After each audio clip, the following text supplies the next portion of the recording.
Hey guys, it's Kevin here at the Oligarch store. If you didn't know, the Zed Creators lineup 2.0 that's been released, and I have joining us here over from the States, my man Ross. How are you today? Can't thank you enough for asking me to do this, Kevin. Thank you so much. Oh, of course I had to, because I don't know if you know this, man. You've actually got a lot of subscribers down under here in Australia. I know of a few for sure. There's a few. Shout outs to Mark and Carla, for example. I found in this year, the last few months, we've had more people come in because they actually purchased your first release, Business Over Pleasure. I greatly appreciate all the love and support and everybody that's enjoyed Business Over Pleasure for sure. I know you just go by your name as well, but your channel name, TLTG. Some customers come in here and they say the wrong letters around. It happens a lot. Yeah. They probably don't know that it stands for the legendary Team Gates. So the short side of the story, my fantasy team name was Team Gates. And once for like fantasy sports, fantasy football, fantasy basketball, baseball, the American sports and stuff like that, I got to where I was winning a lot of championships over the years, or at least being in contention, being in the playoffs a lot. And I made the joke that my team's becoming legendary. So I changed my name to the legendary Team Gates. And you've got that taken, if anybody types in TLTG, just those 4 letters, your channel is the first one that pops up. And there is different terms that is an acronym for, but in YouTube, TLTG is me. You know, I actually posted, I think you saw on our Instagram story, on Oligarch and also on my account, I saw that you shared it as well, a Q&A for the fans, some of the subscribers and some of our customers. So they've sent in a couple of questions. I'll spread them out throughout this evening here. And so I've got the first one is, Ross, you're a self-proclaimed gym rat. What is your go-to gym fragrance to wear when working out? If I could only keep one, and it's just one fragrance that this is what I wear to the gym, it's Abercrombie & Fitch First Instinct Blue. So what I look for with a fragrance to wear at the gym, I'm really just wearing, I always wear a fragrance for me. I'm not wearing it for others, but especially when I'm at the gym, because I don't really care for anyone else to smell me in the first place. So I like stuff that's a little bit on the weaker side. It's more of a psychological thing for being a fragrance lover. I like to wear a fragrance for everything, something fresh and clean. And I'm known for being, a big fan of the blue style fragrances. And this one is in every aspect of the term, the way it's defined in the community. Shower gel, spicy greens, all the good stuff. The projection kills off in about a half an hour. And I'm lucky to maybe get 3 hours out of it, and it smells incredible. So it meets the criteria across the board. I love the way it smells. It's just for me, and pretty unlikely for anybody to smell me. But in the event they would, I just have that fresh, clean smell. So that's my go-to. It literally checks every box on what I deem the perfect gym scent. Couldn't agree with you more, man. I feel like a lot of the time now, these days, guys, they just want to spray on something, that kind of beast mode scent. I feel like it's not made to be at the gym. When I'm bench pressing next to a guy, I don't want to be smelling him like, rejecting so much throughout the whole room. I smell a lot of guys and gals that do that. There's a couple guys that specifically I know what they're wearing. They wear something in the family of the Baccarat Rouge DNA. And then one guy specifically, I'm picturing him. He wears Eros. I smell him all the time. And it's strong. I'll smell him a few seconds long after he passed me, Now, I want to jump over just to the second question, because there was actually a part 2. He mentioned that he's saying that you are actually not just a big, heavy gym guy, but you're into golf. That I am. He asked, what would be your golf fragrance? Would it be different to the gym fragrance? So it's funny because I do wear different things when I play golf, which is more irrelevant than wearing something to the gym. Because it's like you're out in the open, out in a big open field. What's the point? But again, fragrance lover, it's just a thing. Believe it or not, I wear one that's not that popular. It's kind of my go-to. It's CH Men's Sport. Very aldehydic, grapefruit, woody.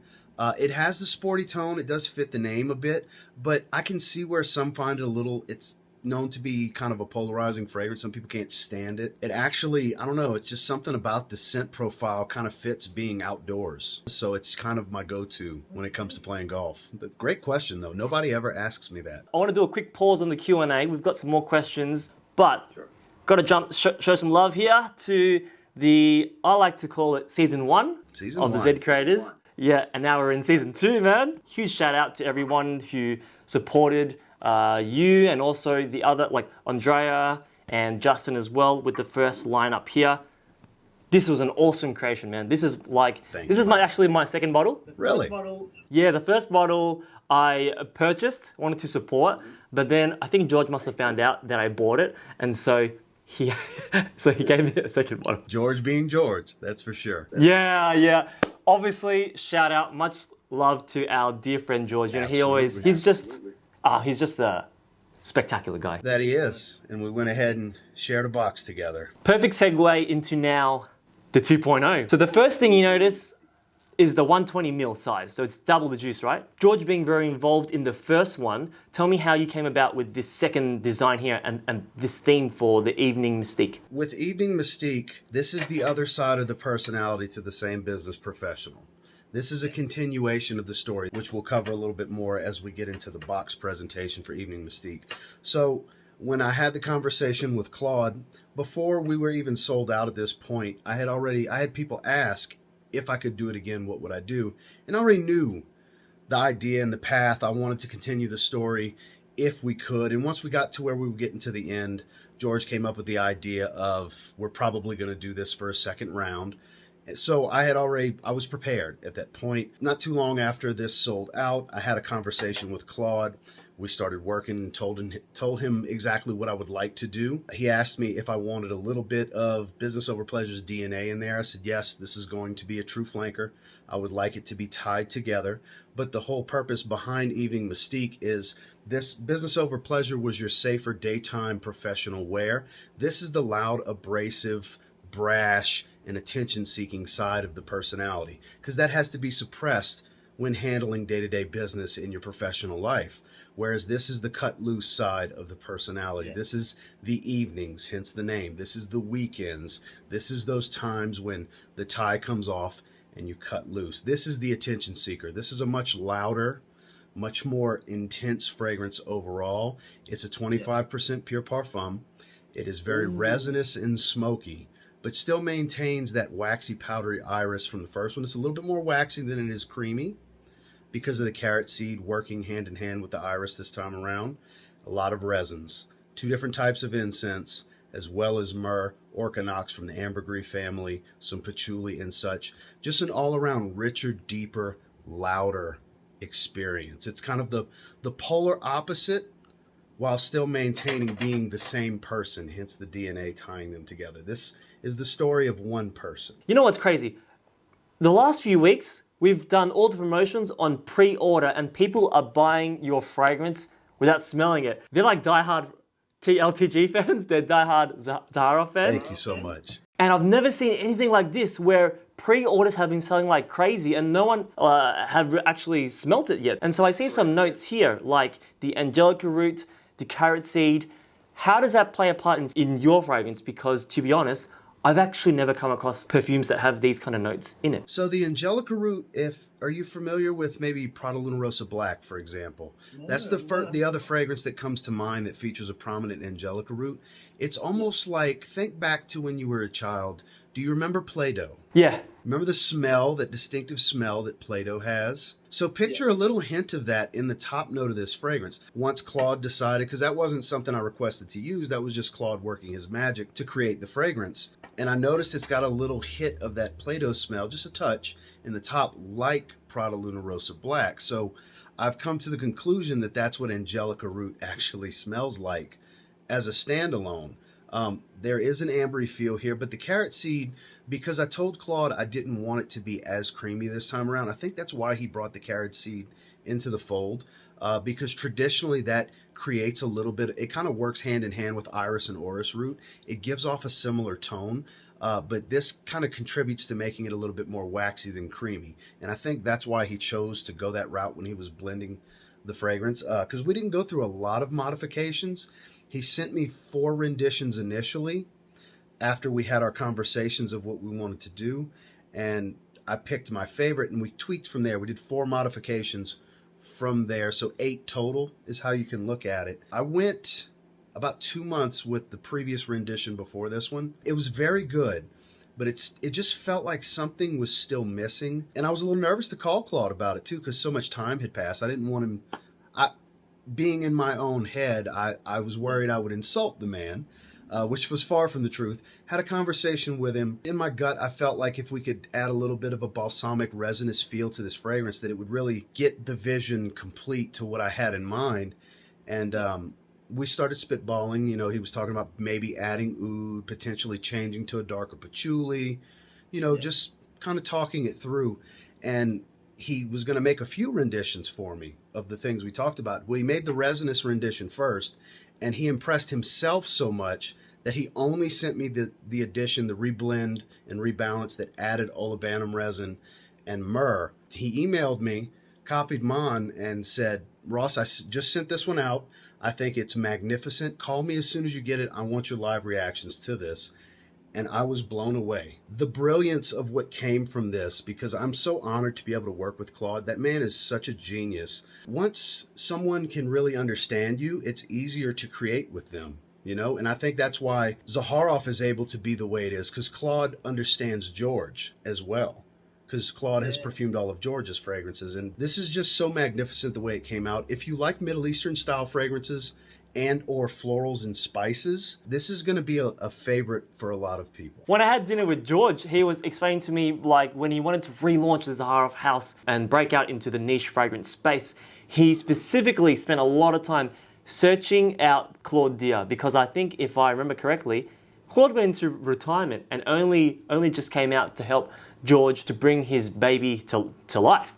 And to have him as the master perfumer behind your fragrance, I think is just, everyone needs to get their nose on this to see what a true master perfumer can do. For our first fragrances, we did fill out briefs, and I'm not sure what Justin and Andrea did for briefs this second go round. I believe they wrote briefs. But when we submitted them to Mon actually selected the proper nose to bring the vision to life. They looked at what we wanted and they said, okay, this is the right person to make this fragrance. This is the right person to make yours. And I was blown away that I ended up with Claude. I literally called George and said, was this your doing? Did you do this? And he's like, no, what are you talking about? What'd you get? And I got Claude, and he's like, well, that's just fate. I was floored because Claude has put out some of my favorite designer fragrances, a few of my favorite Amarud fragrances. Very, very familiar with Claude Dior prior to getting the opportunity to working with him. So when I say dream come true scenario, I mean it in every sense of the phrase. The way that it's been described, just when you look at the very first few words that you've chosen, brash, assertive, in your face, with a bit of mystery, I think it just ties in this whole entire theme perfectly. Thank you so much. Kevin, I can't wait for you to finally get your nose on this. You can see how excited I get to talk about it. I start going on tangents, you know. I cannot wait for anyone and everyone who wants to put their nose on this to get their nose on this. They don't realize how much value that George and you guys are offering, because it's literally double the juice this time around. And the value that they've priced it, I just think this is so great of you guys to offer this much juice. It's bang for your buck in terms of price per mil. It can't be matched by any brand. When you look at the price point, just from USD standards, it was $115 for 60 ml. Now it's $160 USD for 120 ml.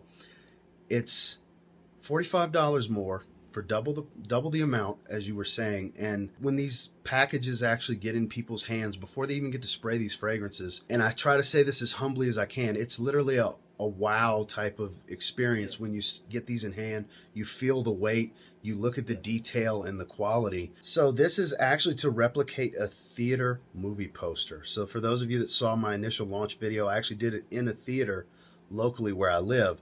So you have, this is the first time the Zaharoff Lion has made its way to packaging. So this is all a thin metal plate. This is all textured, embossed, and debossed all the way across. This is a unique font specific to this fragrance, Evening Mystique.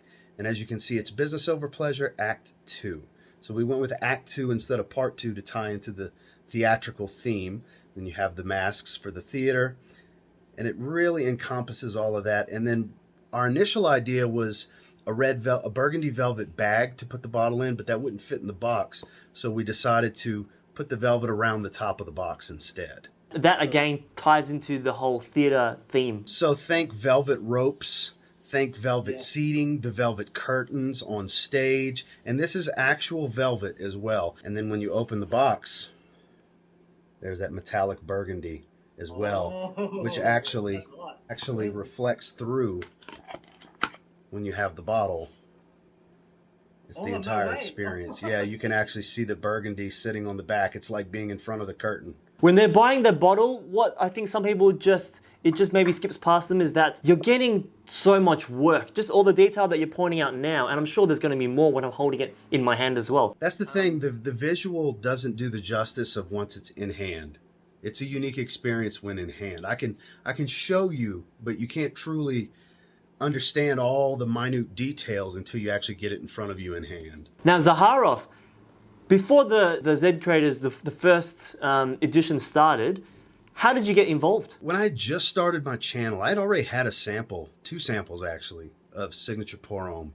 I had knew of Zaharoff from the past, of the suits and everything. I didn't know George or of George, but I knew of the brand and the logo. It was familiar to me. Once I had tried Signature Pour Homme, I had saw Real Men Real Style had did a video on it, and they were offering samples. So this was years ago. Randomly, Facebook gave me a friend suggestion for George Zaharoff, and I was like, wow, that's random. So I just sent him a random message explaining how I felt about the fragrance. It was next on my, of the next 5 fragrances I plan on purchasing, I was planning on getting a bottle of Signature Pour Homme. And about 2 days passed. I had 40 subscribers at this point. I literally had just started my channel. And I get a random message late one evening, welcome to the world of Zaharoff, Ross. I'll never forget. That's the first thing George Zaharoff ever said to me on Facebook Messenger.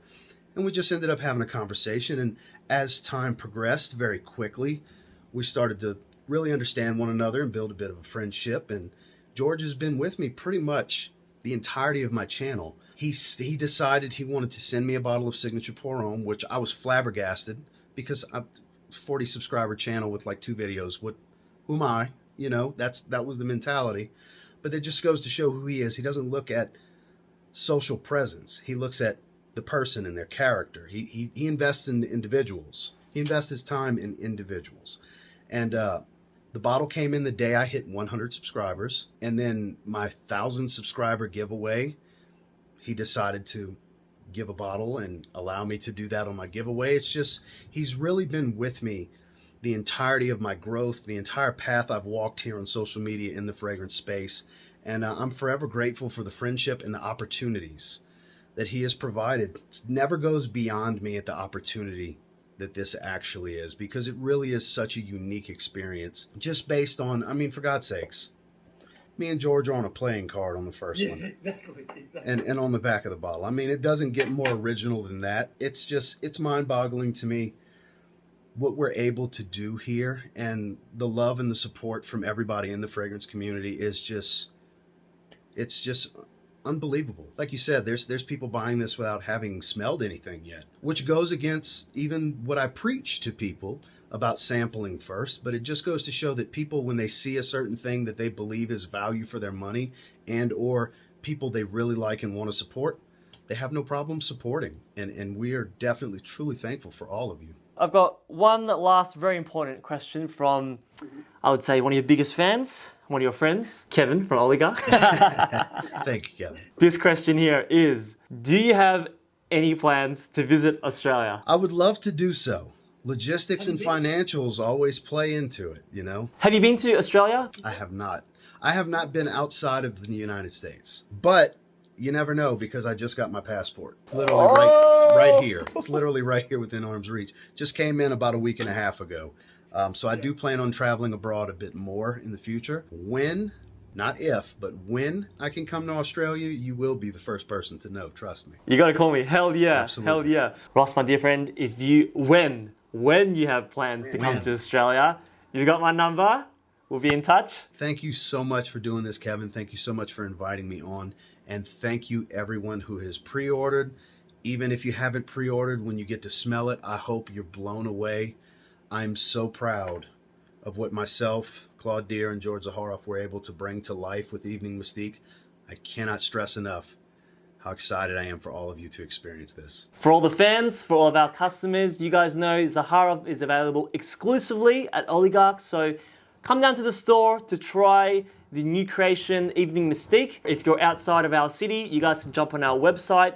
We are going to be doing free shipping for you guys. Jump onto Instagram, TLTG Reviews. You guys know Ross's channel. Follow him there. All right, guys. Ciao. See ya.